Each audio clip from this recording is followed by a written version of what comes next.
Hi, I'm Gail Holliday coming to you from Corvallis, Oregon in the bountiful Willamette Valley. Welcome to my show, Valley Views, a forum for sharing relevant topics relating to people and issues in the Willamette region. Hi, folks. During the next several episodes of Valley Views, I'll interview my husband, Max Mania. He recently ran as an unaffiliated candidate for Benton County Commissioner and unfortunately lost. I operated as his campaign manager. Since the fool got into the White House, there's been a push for more grassroots political action. Local political action can encompass various levels of involvement: writing letters, donating money to causes, organizing and/or attending rallies. But few actually put their bodies, reputation, and lives on the line by running for office. It's not easy. In fact, it's downright brutal, especially if you are not a party machine candidate. Max and I have been through this scenario 3 times now, twice in Washington State and once here in Corvallis. Years ago, I ran unsuccessfully for county commissioner in Clallam County, Washington, as a Democrat. No false modesty, but I was a highly qualified candidate. However, the local Democratic Party teamed with the local conservative good old boys and played every dirty trick in the book to keep me out and to keep the white male do-nothing incumbent in. The incumbent who had been a Republican and who was, at that time, officially an independent. But 2 years prior to my run, Max was successful in his bid for Port Angeles City Council in that same location. He squeaked in, running as a progressive environmentalist, and won by 42 votes out of thousands cast, taking the good old boys in that former logging town by surprise. During his time on the council, he displayed the kind of leadership that people talk about wanting in their elected officials. It was a nonpartisan position, but he worked across the aisle, if you will. He spoke for the citizens, embraced and modeled transparency and fiscal responsibility, and was the lone elected official speaking up in opposition to the foreign multinational that owned the last mill in town, a corporation that, for all intents and purposes, ran the city of Port Angeles. Max decided to offer his leadership and experience to Benton County in what we both thought could be a positive, game-changing event challenging business as usual here. I say game-changing because the exclusively Democratic leadership on the county commission here during the past 20 years has led to Benton County having the worst income inequality in Oregon, as well as being one of the 10 worst counties nationally in income inequality. Historically, the 3 Democrats here on the commission have governed very much like Republicans. During these next weeks, I'll dedicate Valley Views to an interview with Max about the pitfalls of running for local office, especially running a grassroots campaign. We won't sugarcoat anything. This topic should be of interest to listeners and educational for those who may be thinking of running for office. So with that, I'd like to welcome Max Mania. Hi there. I just wanted to provide a little more context to start, both about myself and in terms of what you just said, Dale. Sounds good. One thing is, of course, you ran in a rural county as a black woman. I ran in a rural county both times as a white male, since this is a TV. To make it clear, I am a white guy. And the other thing I want to make clear is that despite having run for office several times, I'm not one of these always seeking to run for office types. I've worked mostly in the private sector. Yes. My career has been in communications. Mainly I've worked at HP here for the last 4 years, but I do have a deep interest in politics. So that's why I've put myself out there, just for context, because there are a lot of people who try and hop from office to office. Right. That's not me. Absolutely. I want to be a citizen legislator when I'm in there. So, let's start at the beginning in terms of your run here in Benton County. You ran as an unaffiliated candidate. What does that mean, and why did you do that? That just means there is no party behind you. So not a major party, not a minor party. You are running as a solo act, if you will. You are putting yourself out there. This is who I am, what I stand for. You're not bringing any baggage. Now, you're also not bringing any structure that can help you. So there's pluses and minuses. But I don't feel like I fit easily into any political pigeonhole, so there is no political party I can say I wholeheartedly endorse their agenda, their platform. So I have to run as an independent, because as a true independent, not the Independence Party, right, but a true independent, because that's who I am. Being a politician should be about being who you are, about being honest, and that's why. Right, and unencumbered, unbeholden to party politics. Especially if you're a major party candidate, then there are lots and lots of strings, and you can't cut them. They pretend they can cut them, or there'll be an independent voice within that system. It doesn't work. No, I've never seen it work. So will you take us through some of the steps involved? I mean, people who haven't run for office, especially running unaffiliated, they just think, oh, you just throw your hat in. Right. But there's a lot that goes behind throwing your hat in. Right. So if you are, let's talk, we've got an election that you've got usually a primary and then the general election.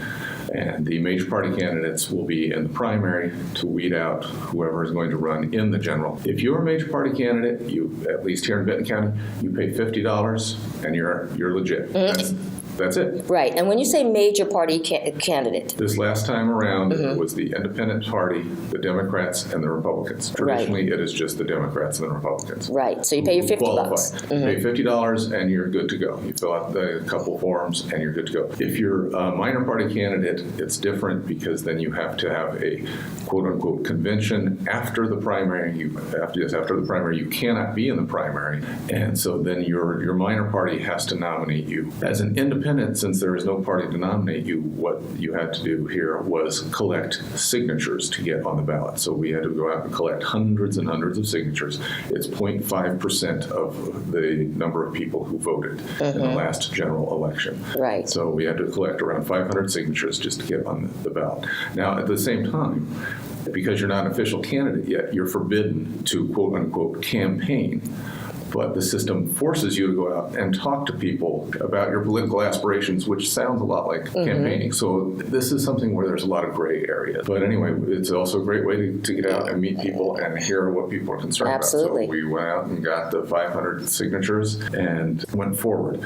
But again, it was a weird situation to be in, where I was the first person to file for this way back in November of last year. Yes. Now to run for commissioner, yes. And so then that's when the signature gathering began. But because you're not an official candidate yet, like I said, you're not in the primary. The press here did not treat me as a candidate, that I would be mentioned in passing.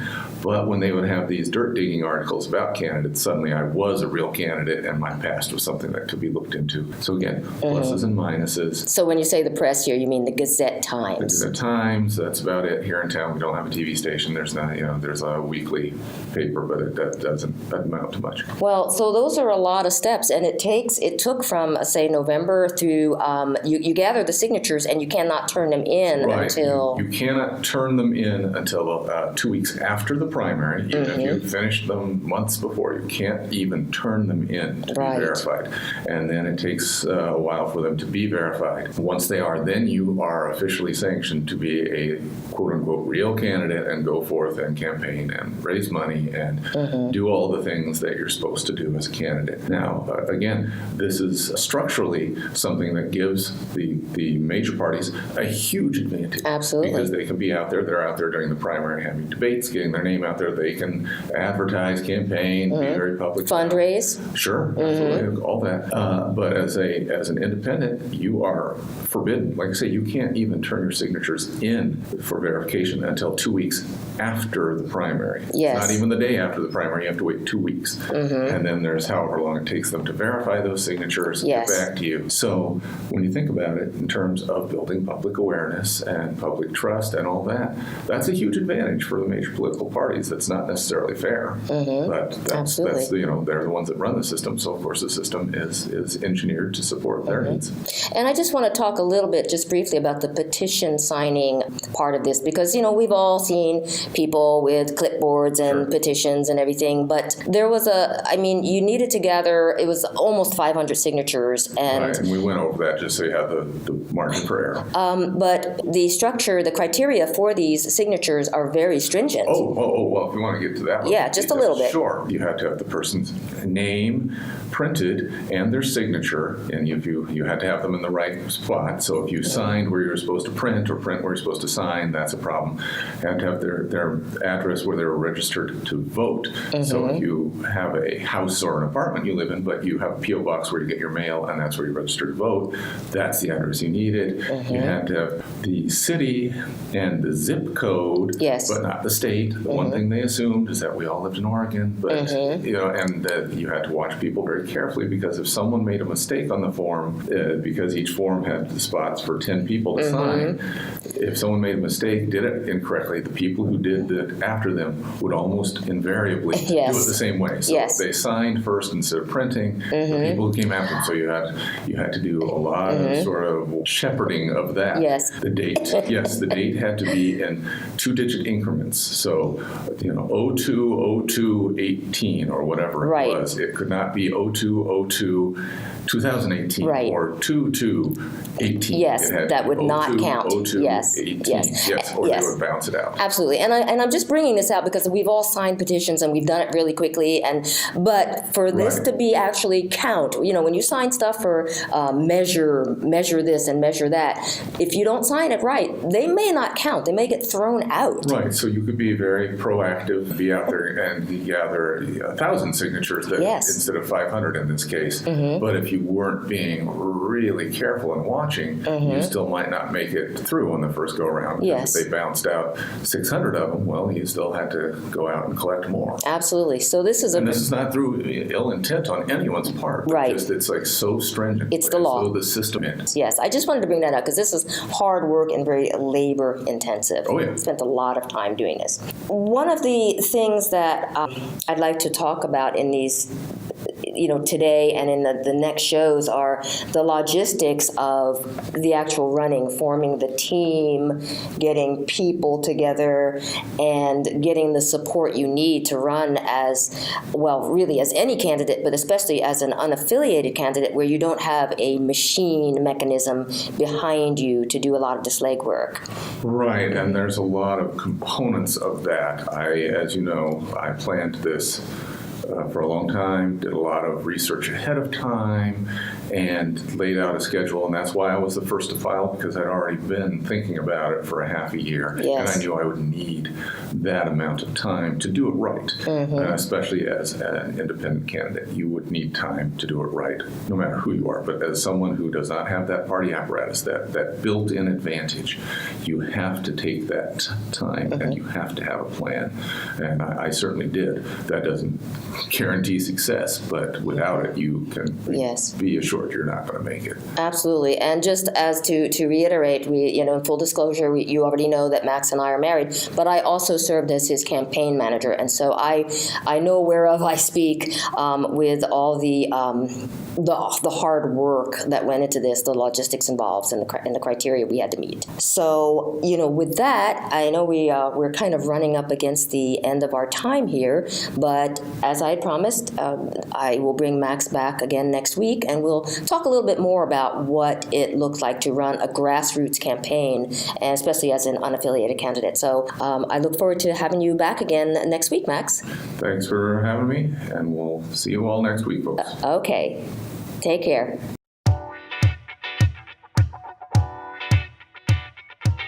You've been listening to Valley Views. I'm your host, Dale Holliday, and I'd love to hear from you. Comments, questions, ideas for future topics, or other matters you would like explored. Email me at valleyviews@kbu.org. That's VALLEYVIEWS @kboo.org. Special thanks to Chad Howard from Corvallis Access Media for his technical assistance and support. I look forward to being with you again next time. And remember, as Doctor Who once said, I'm not in charge, but I'm full of ideas. Bye!